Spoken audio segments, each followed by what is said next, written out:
I remember specifically there was one day I was sitting in my car and my soul literally ached just about the thought of getting into the office. If failure is your fear, dreading your life every day is essentially failure. You're going to be scared. You have to start somewhere. If you're not going to bet on yourself, who is?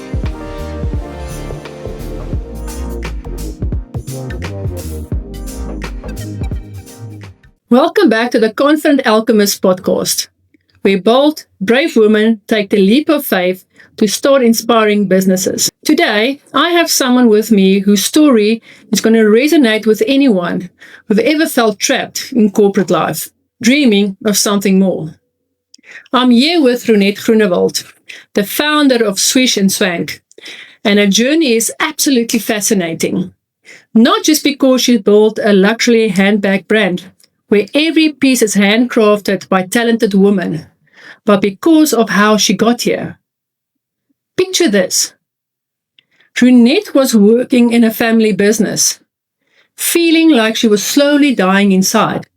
She knew she wasn't meant for the corporate world. Sound familiar? At just 22 years old, with no money but a burning desire for freedom, she made a decision that most people will call crazy. She started her business with credit card debt. Not something she recommends, but it shows you the lengths she was willing to go to escape a life that wasn't hers. What I love about Rouxnette's story is that it's not just about building a successful business. It's about a young woman who knew that entrepreneurship was a path to freedom, even when everyone around her thought she was making a mistake. As someone who's also felt trapped in corporate and made my own brave leap to freedom, I'm excited to dive into the real, raw, honest part of Rouxnette's journey.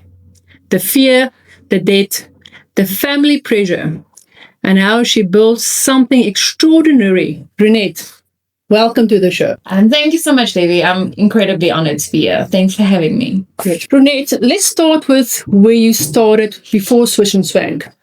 You've mentioned that you felt almost die a slow death if you had to continue working in an uncreative corporate environment, especially in the family business. Take me back to that moment. What was it like being trapped between family expectations and your own soul calling you for something more? Gosh, Davy, it was a difficult time for me because it was my family. It was people that I felt this massive obligation towards. I remember specifically there was one day I was sitting in my car and my soul literally ached just about the thought of getting into the office. Yes. And it wasn't because of the people, and it wasn't because of the workload. I was actually quite good at my job and I loved the people. It wasn't my work. It wasn't what I was supposed to be doing. I felt incredibly trapped and torn between what I should be doing and what I must be doing. Mm-hmm. And that was a quite challenging time for me. That must have been very difficult, feeling suffocated, but also dealing with family dynamics. How did you know that entrepreneurship was your path to freedom, even when you had no clear plan yet? Well, it wasn't like this massive light bulb or like the sky magically opened and I found this idea. But I knew that my family dynamic would eventually suffer if I stayed there because I think I'd start resenting them. Yes.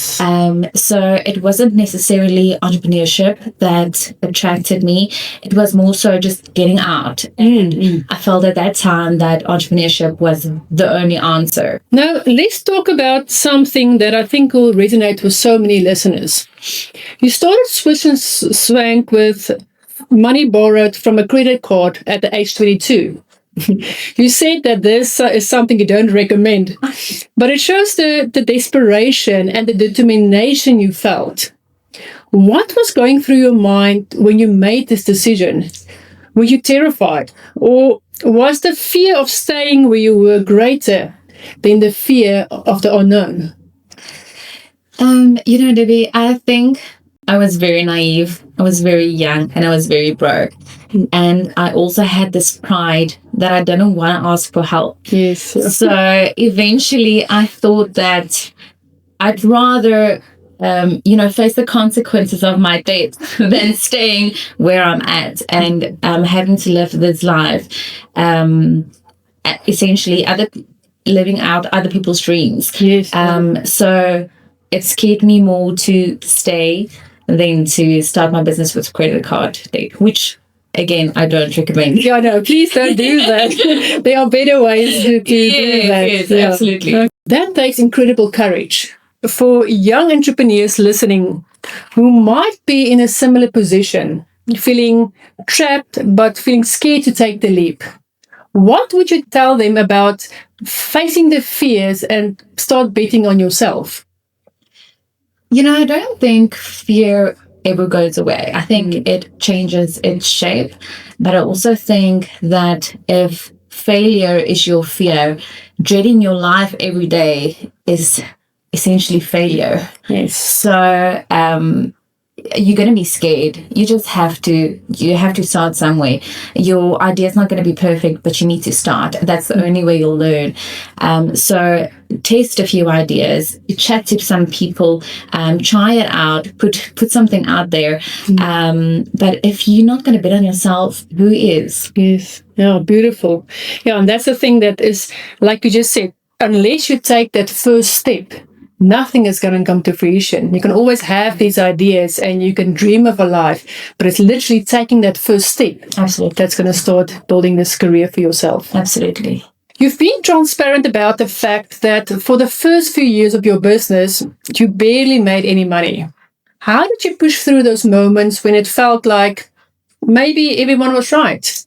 Maybe you should have stayed in the safe corporate job.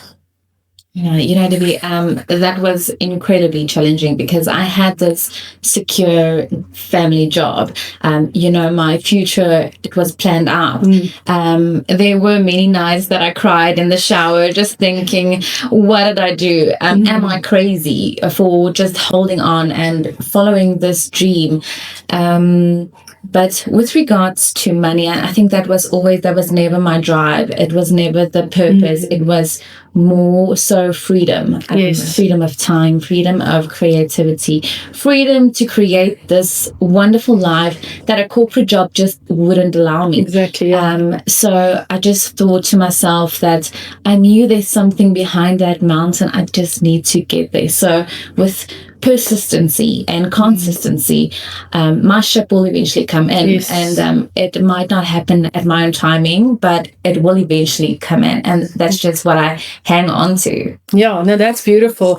And that's the thing that I think a lot of entrepreneurs don't realize is that in the beginning it's going to be hard unless you have, like I said, financial capital that can back your plan, and you can get in people who can help you. Starting your own can sometimes be scary, but it's so much worth it for you, like you said, to create that freedom.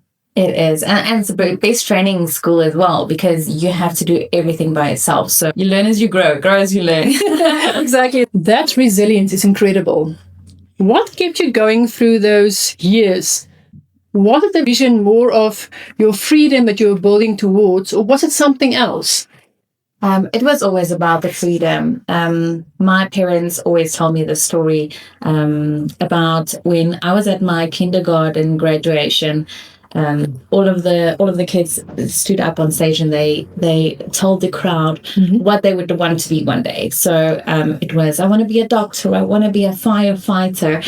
And I stood up there and I said, I want to be a mom. Oh, beautiful. And, the crowd laughed and it was funny. But essentially that is my drive until today still. Even at 22 years old, when I didn't even have any children, I knew I wanted to be the mom that showed up, the mom that stood next to the sports fields. And I wanted to be that mom. I wanted to be the mom that, whenever they're sick, I don't have to explain why I'm there. Exactly. Picking them up, Yeah. helping them. I wanted to be a good wife, whatever that entailed in that season. Yeah. So that gave me the freedom of time to actually grow as a person, and also to grow in my personal life, not just in my business career. Yes. Oh, that's beautiful. You've mentioned that you've been married to a very good and smart businessman who serves you as your advisor, and you've called that priceless. For young entrepreneurs who might not have this built-in mentorship, how important has having guidance been for your success? And what advice would you give young entrepreneurs about finding entrepreneurs and mentors to start from scratch? I always say that my husband is my secret weapon. He is very logical, and he's a great businessman. But whenever I get into a situation where I feel emotionally attached, as we as women do, we get emotionally attached to a specific project or a person or anything in your business. Whenever I brainstorm with him, he brings his logical perspective to the table, and it just kind of make me think about another way. So I feel like he's very analytical. I'm very creative, and it's so invaluable to kind of brainstorm someone like that. But if you do not have access to that, in today's day and age, it's so easy to get inspired or get mentors, even if you don't know them, by books, by podcasts, through the internet, just by watching inspiring and successful people on the internet, on socials. It could be so insightful just to see how they move, how they speak, and what they do. So you don't necessarily have to know your mentor by person. It's great if you do. Yes. But if you don't, you still have access to that. Yeah, beautiful. That's great insight. So what is the one piece of advice that your husband or a mentor gave you that completely changed how you approach your business? Well, it was actually Gary Vee. He said one thing that was at a stage where I kind of brainstormed. Still, I haven't launched anything. And he said, if your product is going to be perfect, you waited too late to launch. Oh, yes. So just launch and go with it. And now when I think back about the quality of my very first product, it was absolutely questionable. And today we pride ourselves on the quality of our bags. It's actually one of our unique selling points is the quality of our bags. But I wasn't ready to launch at all, but I did. And I learned and I got feedback. So I would say it was Gary Vee. Don't wait until your plan is perfect, until your plan is ready. Just go and grow. Yeah, I think that is very important because that's also one of my core beliefs, and one that I teach all my clients working with me is you don't have to have it perfect. You don't have to have the logo, the website and everything before you launch. You just have to have the plan and have the courage just to start, and you will get it right as you go along. Absolutely. Just start. Just start. Looking at where you are now, you've built this incredible brand. You have the freedom to be present for your children. You're empowering other women through your business. You've essentially created the life that you dreamed of while you were suffocating in the corporate environment. For young entrepreneurs, especially women, who might be where you are at 22, scared, but knowing that they are meant for more, what is the most important advice you can give them about taking that leap? I think it's just to keep the end goal in mind. So everyone thinks entrepreneurship is about working from your laptop on a beach. But for me and for many other women, entrepreneurship is about so much more. It's about being present and being able to show up. So that goal is bigger than any financial reward. So if your goal is and your purpose, it's bigger than financial rewards, you will make it happen. You will find a way. So I think that is my advice, to just make sure your purpose and your goal is bigger than financial rewards. Yes. Oh, that is so beautiful and so powerful. Exactly. And that'll take you the extra mile. That's going to make you keep going. And show up. Yes, show up Keep on when showing the money isn't coming in just yet. So Yeah. I would say just stick to that. So, for those who don't know, where did Swish and Swank actually start? So, tell our listeners about your brand and where the idea came from. Okay, so it was never about leather. And I always say that when someone asks me about my business, I always tell them it isn't, I wish it was this romantic story, but it wasn't, because it was never about the business. But essentially, I had this credit card amount. I think it was 14,000 Rand at the time. And I knew that is what I had to start this business. And I was looking at what I need in my life right now, and that was a laptop sleeve. So I started importing laptop sleeves, and I started putting them online, actually just via Takealot, and they sold quite quickly. So I was like, okay, let's build on this product. Yes. And I started to get in more products. Everything was initially imported. And then I just thought, this can't be sustainable if the quality isn't something that I absolutely believe in. Oh, beautiful. So then I decided to start making it locally. First, I contacted a few suppliers. They were just too expensive for me. I couldn't put a markup on, so I couldn't compete. So I bought my own sewing machine. I have no sewing experience. Oh, wow. Watched a few YouTube videos, and that's my first product that I actually handmade and sold to my clients, and that product was horrendous, but it sold. My issue then was I started pulling and tugging on this bag, and eventually it started unraveling. So after that, I knew that I have to stitch this bag by hand with a thicker thread. I can't do it via machine because I want my product to be lifetime guaranteed, and that's what's going to set me apart from my competitors. Definitely. So that was the only way, is to stitch it by hand, and that's how it all started. And today we stitch by hand, and our products are lifetime guarantee, and that's really thing we pride. We hope that's such a beautiful story. Like, say, where you started was something that you tried and tested, and it didn't work, but you kept on going. Exactly. No matter what. And then also, empowering women out there. It's our responsibility to create businesses out there. And I think I love about your bags is that everyone has had a personal name to it. Yes. Oh, shame. And the women that work for us, they take so much pride and joy in the craftsmanship. So whenever they have already put this bag together, they write, this bag was made by Fidelina or Susan or whoever, and with so much pride they give it to us. It gets dispatched to the customer, and the customer instantly feels this personalized bag. It's not just the bag, it's a heritage piece. Yes. So it is beautiful. Thank you so much for being so honest about your journey. What I found most inspiring about your journey is that you proved that sometimes irresponsible choice, starting a business with credit card debt at 22, can actually be the most responsible choice for your soul and your future. So for all my listeners, I hope Rouxnette's story has given you permission to trust your own instinct about what you are meant to do.